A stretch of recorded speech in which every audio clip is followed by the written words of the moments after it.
So David left Gath, and took refuge in the cave of Adullam. When David's brother and his father's whole family heard, they went down and joined him there. In addition, every man who was desperate in debt or discontented rallied around him, and he became their leader. About 400 men were with him. From there David went to Mizpah of Moab, where he said to the king of Moab, "Please let my father and mother stay with you until I know what God will do for me." So he left them in the care of the king of Moab, and they stayed with him the whole time David was in the stronghold. Then the prophet Gad said to David, "Don't stay in the stronghold. Leave and return to the land of Judah." So David left and went to the forest of Hereth. Saul heard that David and his men had been discovered. At that time Saul was in Gibeah, sitting under the tamarisk tree at the high place. His spear was in his hand, and all his servants were standing around him. Saul said to his servants, "Listen, men of Benjamin, is Jesse's son going to give all you fields and vineyards? Do you think he'll make all of you commanders of his thousands and commanders of his hundreds?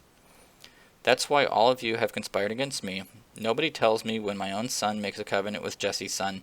None of you cares about me or tells me that my son has stirred up my own servant to wait in ambush for me, as is the case today."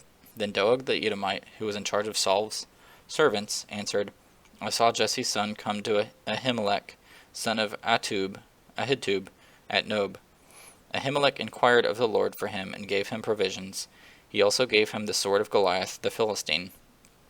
The king sent messengers to summon the priest Ahimelech, son of Ahitub, and his father's whole family, who were priests of Nob. All of them came to the king. Then Saul said, "Listen, son of Ahitub, I'm at your service, my lord," he said.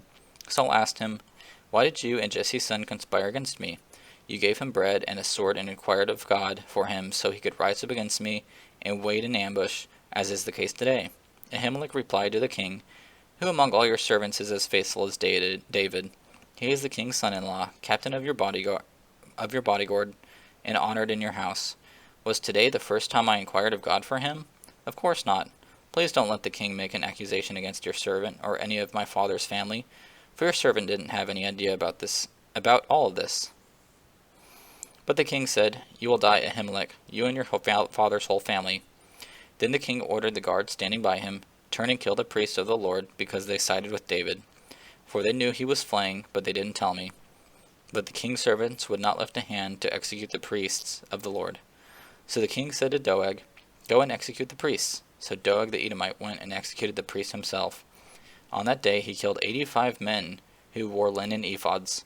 He also struck down Nob, the city of the priests, with the sword, both men and women, infants, and nursing babies, oxen, donkeys, and sheep.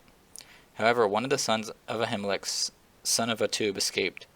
His name was Abiathar, and he fled to David. Abiathar told David that Saul had killed the priests of the Lord. Then David said to Abiathar, "I knew that Doeg the Edomite was there that day, and that he was sure to report to Saul. I myself am responsible for the lives of everyone in your father's family.